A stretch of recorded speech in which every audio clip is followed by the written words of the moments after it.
I'm going to share 3 stocks that I think are worth looking into for potential investment opportunities. But remember, this is not financial advice. The whole point of this video and this whole channel is to bring you stocks for you then to take away and go and do your own further research before you make any investment decisions. But do let me know if you have any of these stocks already in your portfolio or if any are currently on your watch list. I want to let you know that I have a completely free workshop. I put this workshop together to try and help people with risk tolerance, risk capacity, strategies for managing a portfolio, for growing a portfolio, and much, much more. If you want to take that free workshop, I will leave a link in the description below. Okay, so now let's get into stock number 1. But I do ask, if you enjoy this video or any of my videos, please don't forget to hit that like button. Up first, we have a company that I think everyone has heard about as a consumer, but not many people really think of this one as an investment. It's a tech company that provides a mobile learning platform, with the flagship application being a language learning application. If you haven't guessed it already, it is of course Duolingo. This is quite an interesting company to actually dig into and do some further research on, but interestingly, they have been growing their revenue year over year consistently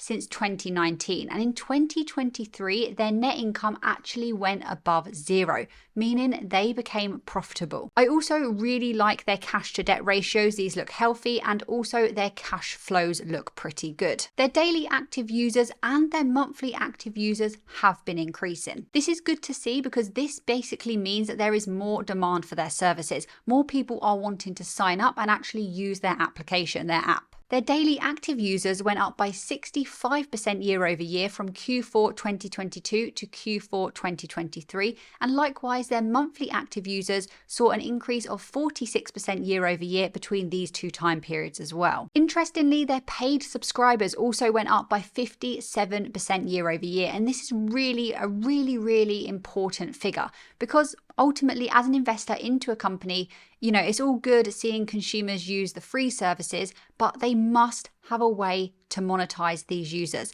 They must be able to convert them from free users when they initially sign up to paid users. Otherwise, the business is not making all that much money. So this is great to see. But basically, when we look at their most recent earnings that we can, 2023 was just a great year for them. They scaled their business, they became profitable, and they started utilizing AI, and this actually led to them laying off 10% of their contractors because they were able to replace those with AI. Now, I know some people have issues with this and don't like to hear about this, but ultimately, as investors into a company, we want that company to be making as much money as it possibly can. We want it to be making as much profit as it possibly can be, and this is one way in which they are doing that. And they are guiding for yet another strong year. So I'm definitely going to be keeping track of this because, like I said, right now they seem to be converting free members to paid members extremely well. But ultimately, as a potential investor in the future, I don't have this company at the moment. It's not on my watch list, but maybe I will take this more seriously in the future.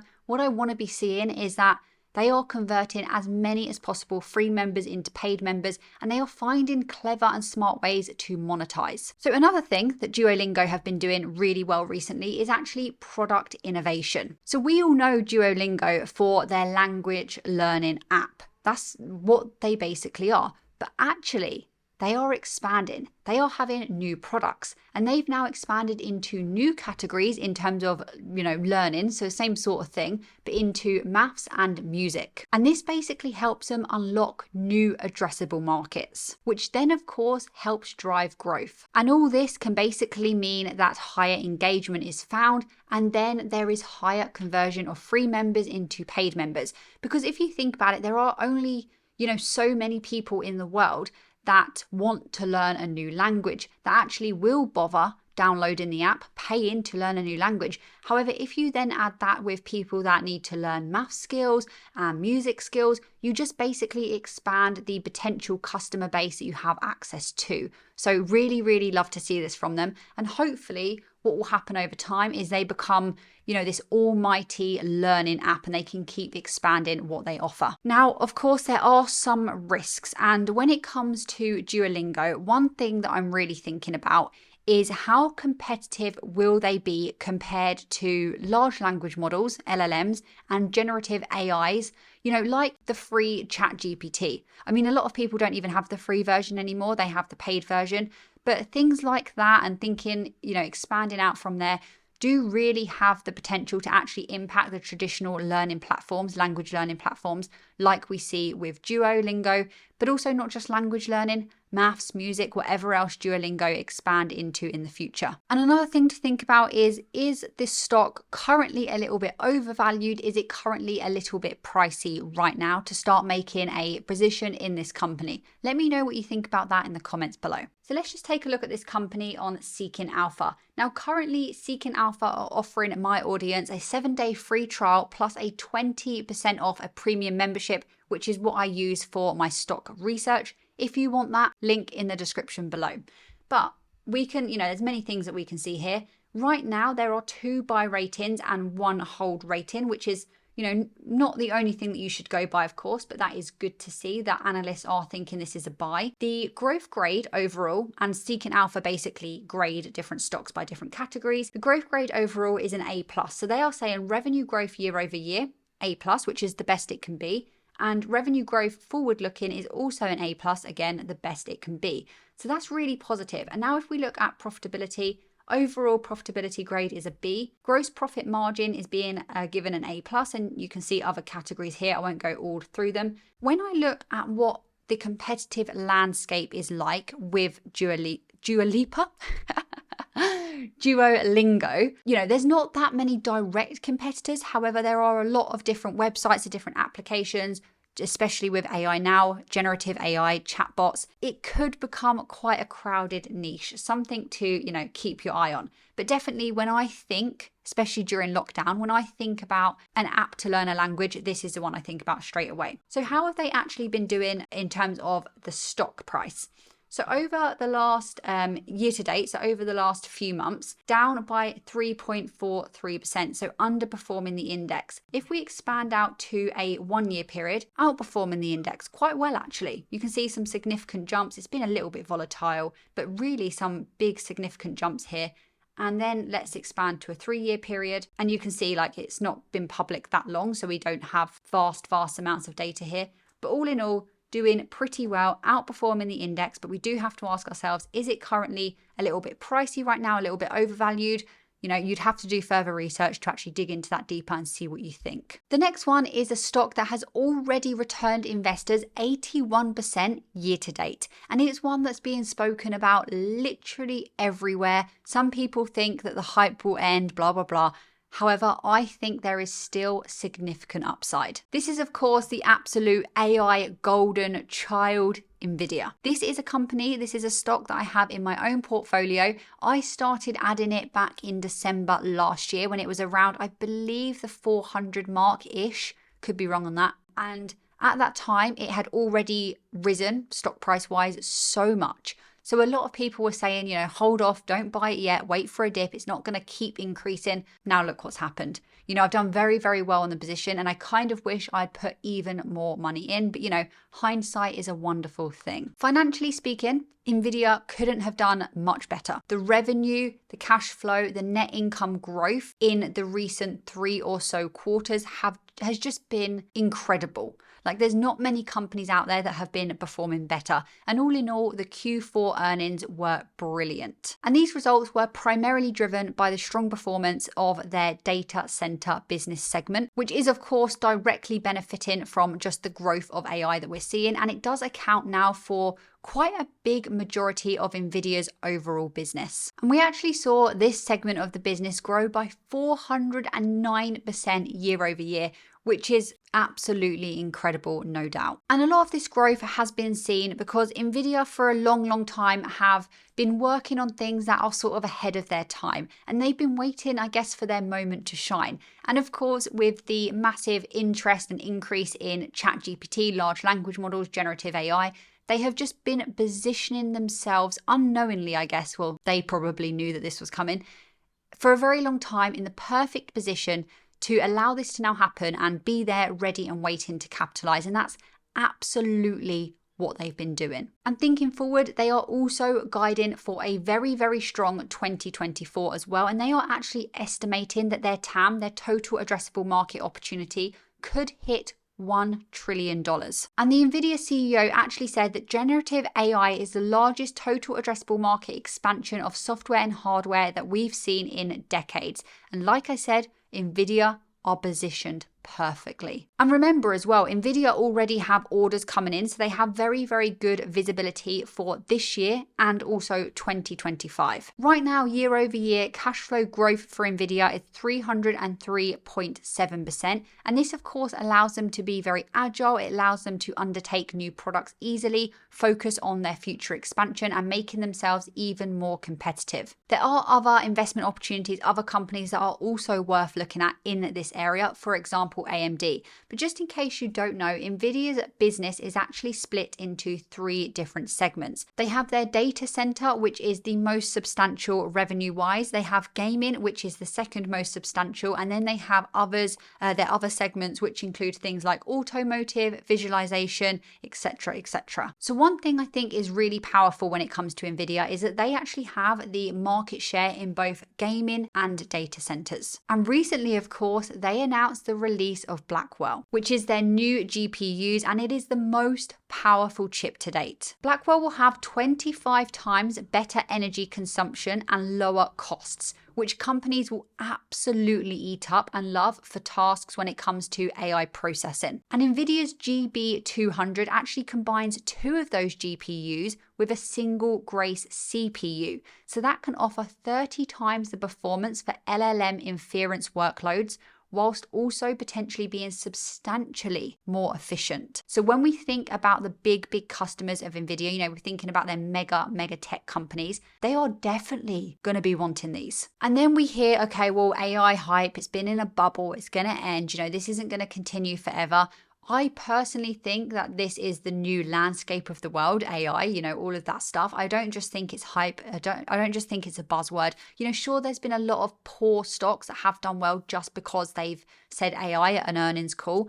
But all in all, the good companies that are really investing into this stuff, I think they're only going to continue to do well. I don't mean that they're going to do well over the next 6 months, 1 month. I'm thinking long term here. And Grand View Research estimates that AI spending will increase by 37% per year from now until 2030. Unless anything awful happens, NVIDIA will of course be benefiting from this. Wall Street analysts are expecting NVIDIA to grow sales by 27% annually over the next 5 years. So there are a lot of people seeing a lot of potential still in this company, even though they've already achieved what they've achieved, and the stock price has of course been on an absolute upward trajectory for quite a while now. And I expect the demand for NVIDIA's products only to continue, because when we think about AI, we often link it to the tech sector and that sort of industry. However, this stuff, I'm saying this stuff because, you've got generative AI, you've got all these different solutions that are popping up now,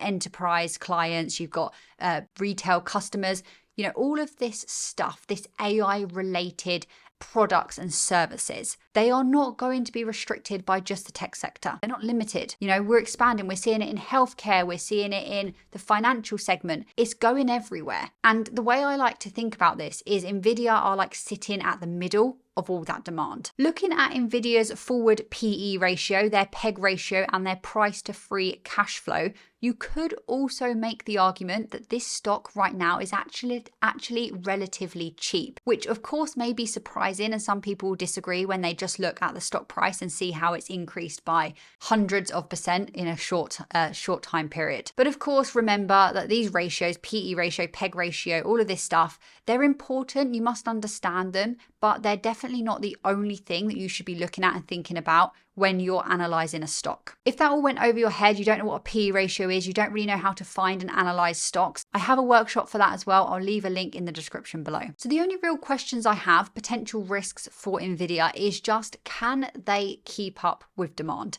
Which is obviously a very nice problem to have. So now let's have a look at how NVIDIA has been performing compared to the S&P 500. Just looking on the growth and profitability tab quickly here on Seeking Alpha, you can just see it's an absolute swarm of greens, of A pluses, of A's. Very, very good. Forward growth year over year, A plus. Revenue growth year over year, A plus. Revenue growth forward, A plus.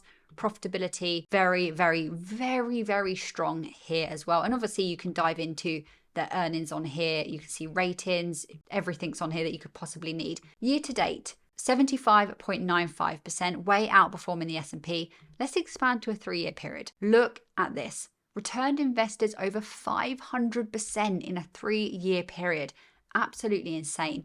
5 years, incredible. 10 years, you can really see the power that this stock has been seeing. If you were an early investor into nvda, do let me know in the comments below and let me know what you decided to do with that position. Are you still holding it? Have you taken profit? What has been your strategy there? Because people that were in this stock, back in, in 2022, 2021, have seen phenomenal results. Now, lastly, we have a stock that I've spoken about before. I believe the last time I mentioned this stock on this channel was around a month ago. And back then in that video, I showed you how this stock hadn't really moved much. It hadn't had a great year so far. And that same analysis still stands. The stock we're speaking about is SoFi. Now, this is a fintech stock. I'm not going to speak about everything that they do because I have made previous videos and I'll try and link one on the screen now. But we already know that they had a really, really strong, good Q4 earnings. Net revenue was up 35% year over year, members growth 44% year over year, and new products additions of 41% year over year. Oh, and this was good growth, by the way, across all 3 of their business segments. So their tech platform, Galileo, their lending, and their financial services. We saw that their net income was actually positive. So they were profitable for the first quarter ever. And I think this is, this could definitely continue,